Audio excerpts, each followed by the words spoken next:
CASSIUS for IFLTV, proudly sponsored by Everlast.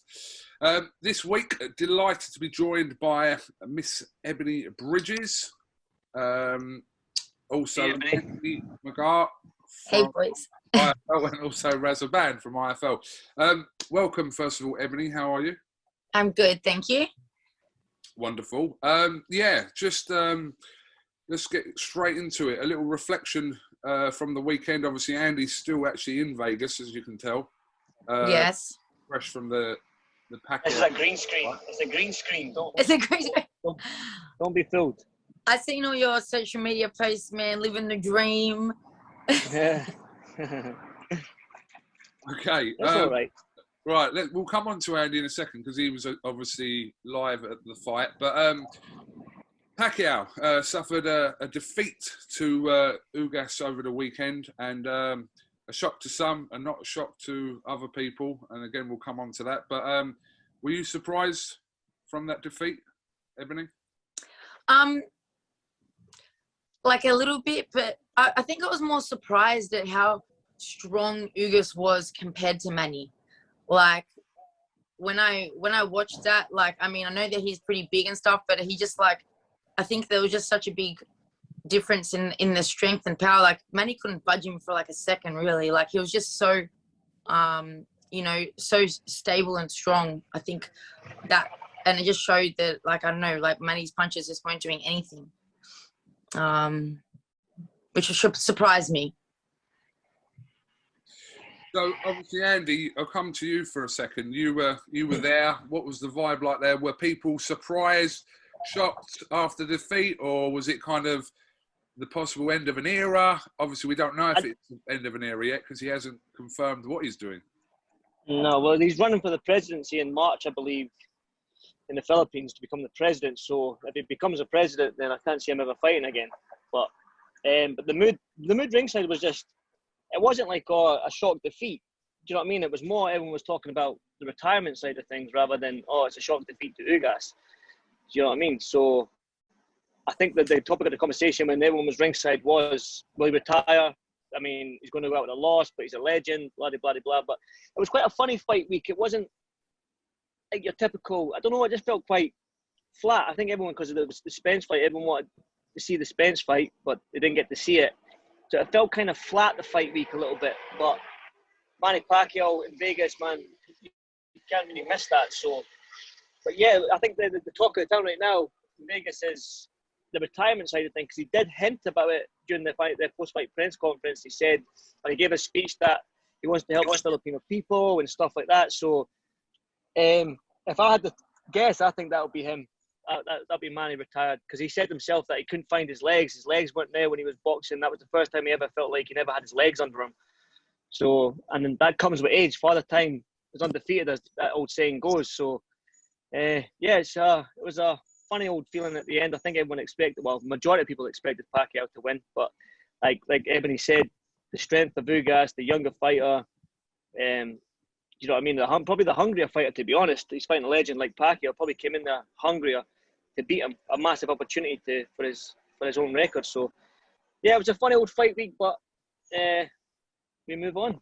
Hopefully he doesn't retire. I want to see him going to win. Ebanie, 2 questions for you here. Do you think he will retire, and do you think he should retire? I think he should retire. I'm not sure he will, though. I feel like it might have been a bit of what do you call it? Like a anticlimax for him and for most people, just because I'm sure he really wanted to fight Spence, you know, the top of the top. And then for that to not happen, I think that's kind of why it was a bit, you know, like it was probably a bit of a down, you know, not as much hype as what it would have been, or a lot of excitement around, if that makes sense. I feel like he might still want to chase one of those top guys. But yeah, I don't know. He should retire. I don't want to see that. Yeah, I don't want to see him. No, yeah, I was gonna say, yeah, after seeing how Ugas like kind of handled him, you know, Spence is a lot more aggressive and a lot more spiteful. Same with Crawford, and I just don't see that ending good at all for Manny. So maybe after that win and seeing how Ugas was, it might deter Manny as well. I mean, at 42 years old, having fought across, 4 decades, multiple weights over the years, obviously will go down as, regardless of what he does. But I think you're right in what you're saying. I think Ugas, we knew would be a tough challenge for him as such, but he could end up fighting someone that he had no entitle to lose against, if that makes any sense. So, yeah, I think everyone's in agreement here that kind of over the time. It was probably a bit of a blessing in disguise to see how Ugas was. Like, Ugas is strong and stuff, but, like, I mean, he's pretty, like, you know, like, basic. Like, he does the basics really well. But then you got someone like Spence and Crawford who are really spiteful. So, I mean, if he was to fight Spence, that could have ended a lot worse, in my opinion. Quite surprising, the talk of the town. A lot of the questions were asked about Josh Taylor because there was a lot of... and I was quite surprised at that because you would think it would be me asking them questions, but a lot of the American journalists were asking it because Manny's only world champion over 4 decades, only 8 division world champion. He's the oldest welterweight world champion. He was one half of the biggest grossing fight in history of the sport with Mayweather. But the only thing that's eluded him is the undisputed. He's been unified and stuff like that. So a lot of people were asking him, would you ever go? And he was a killer. He was a bad man down at 140. He's not been his best at 147. So a lot of people were saying, would you go down and fight Josh Taylor to become undisputed? So again, if he had won, who knows? He said that was a good fight, Manny Pacquiao. But I think now, even a fight against Josh or any more guys moving down him, it would be maybe another step too far again. Well, Freddie Roach has never heard of him, has he? Yeah, well, wow. Well, I said my piece. Don't worry. You know I've got my yeah. I'm sure that was a bit of tongue in cheek from Freddie Roach, which got a reaction. Surprise, surprise, from Mr. Josh Taylor as well. I think a lot of Americans are questioning what a wank stain is, which is hilarious. Ebanie, so you're still in the UK. Yeah. How long? Not long to go till the 4th of September. Leeds, hitting Lee. Yep. It's going to be some night.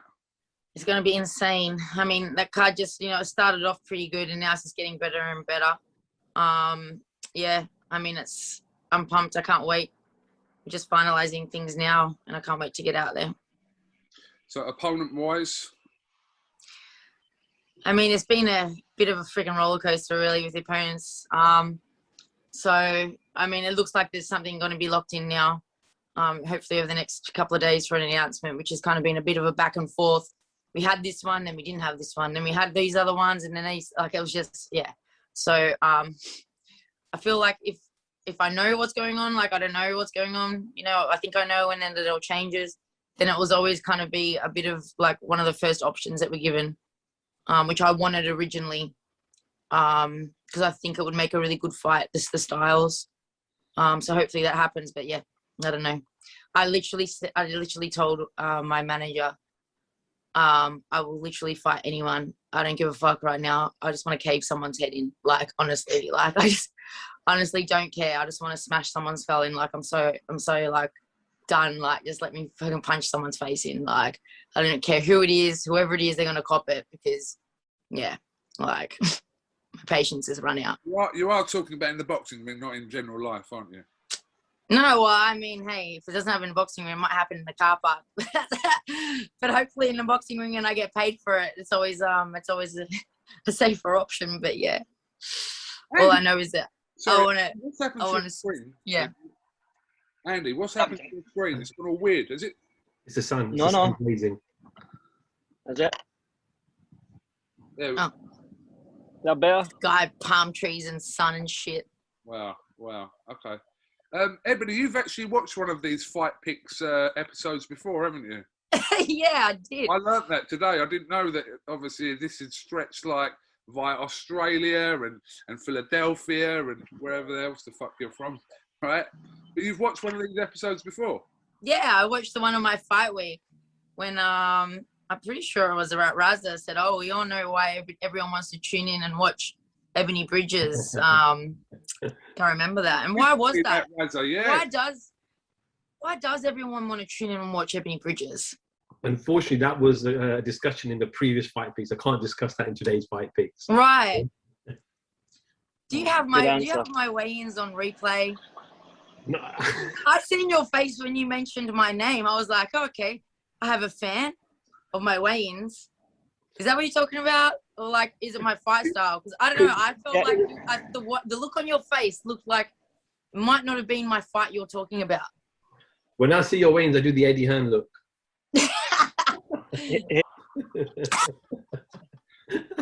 Yeah, Andy's face goes red. He puts his sunnies on, his face goes red.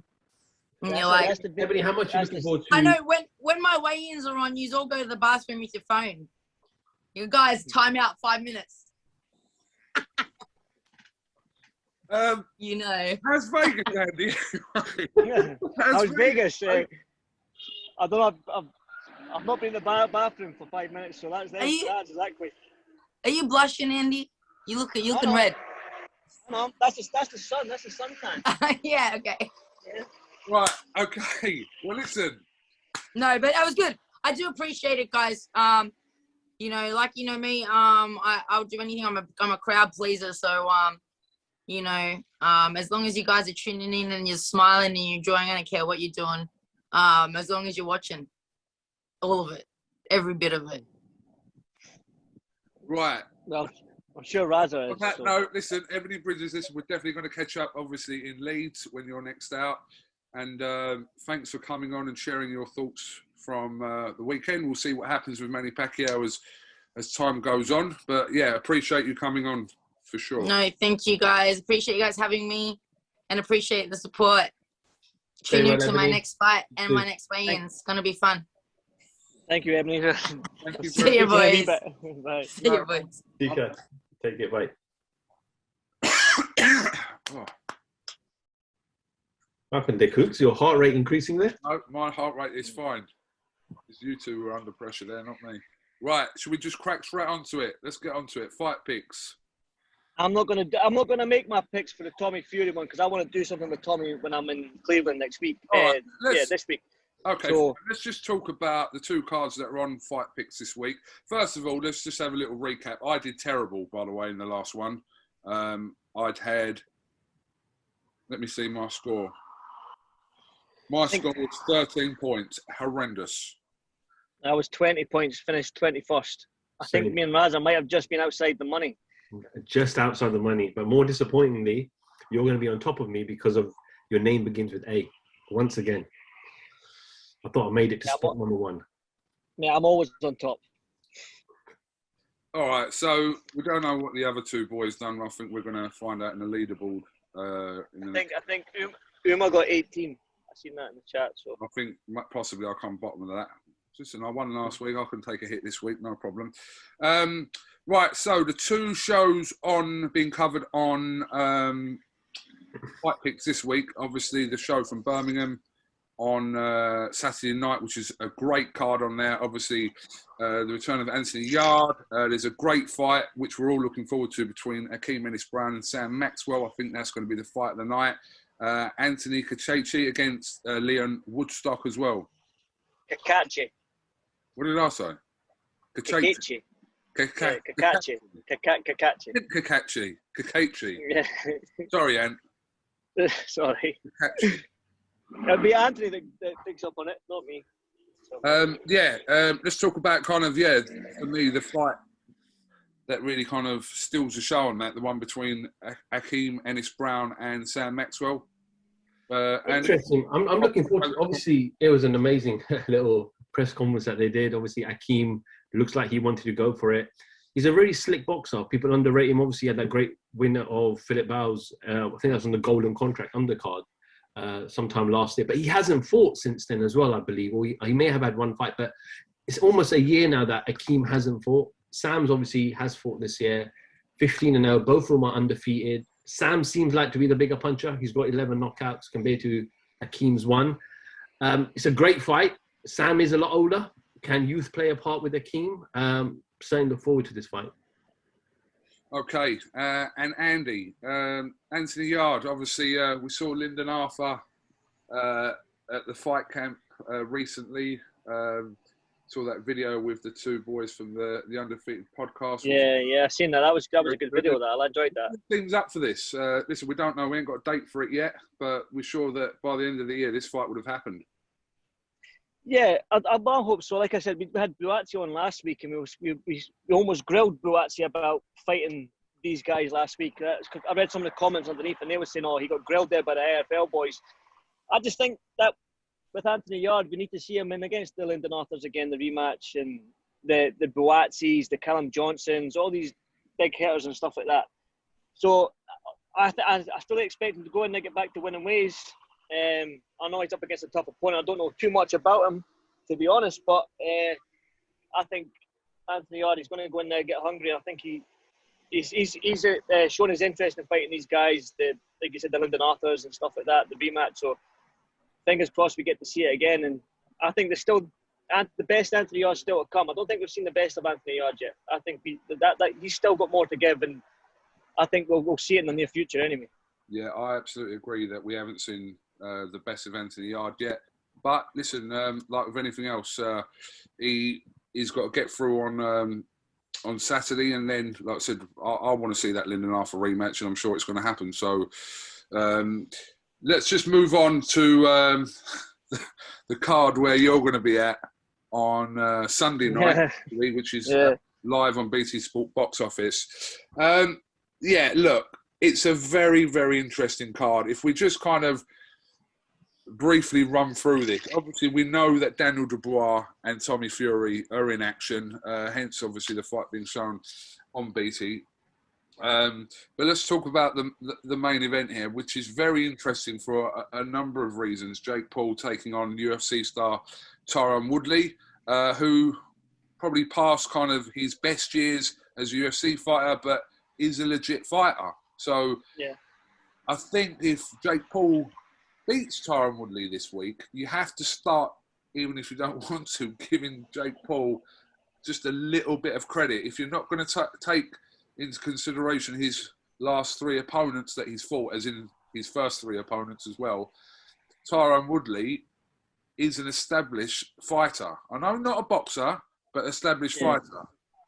He's an established fighter, but his background's still that wrestling background. And Jake Paul's, even though he comes across as maybe simple and stuff like that across the social media and these videos he puts out, he comes across quite simple.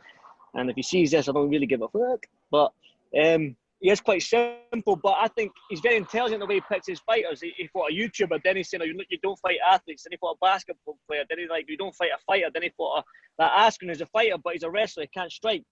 So then he's picked Tyron Woodley, whose background is wrestling, but he is an MMA fighter in terms of his punching. But I watched the UFC, and Tyron Woodley, he sort of like throws his big punches like that, and I've watched Jake as well, and Jake's more of a boxer now. He's little cute punching. So I think if Tyron Woodley comes out and starts swinging these big haymakers and leaving himself wide open, I can see Jake catching him, because, man, I've got to give Jake props, man. I've been watching him and the way he fights and the way he trains. He's got a little bit of skills, but I'd still smoke him in the ring. But that's neither here nor there.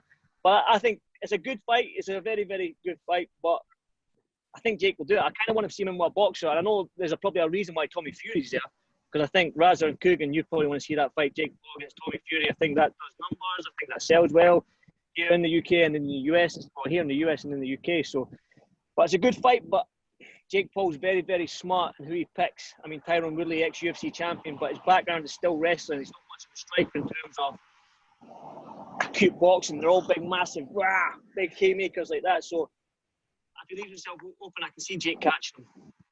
We go back to the weekend. Pacquiao 42. Tyron's nearly 40 now. He hasn't really been active. Jake's been very active. 3 fights, and I know they're 3 fights, but he's had 3 professional fights, which puts him in a good boat going into Tyron's fight. I agree with Andy. I think Jake stops him. But I think as the opponents go on for Jake, say he's victorious on Sunday, I think he's going to kind of get steps up. I think people want to see him with like a legitimate boxer, like a professional boxer next. And whether that's Tommy Fury next or not, we don't know. But that's a fight that, regardless of what people think about it, is a big deal. Tommy Fury and Jake Paul.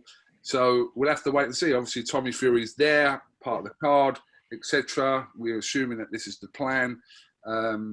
Let's not forget, obviously, Daniel Dubois.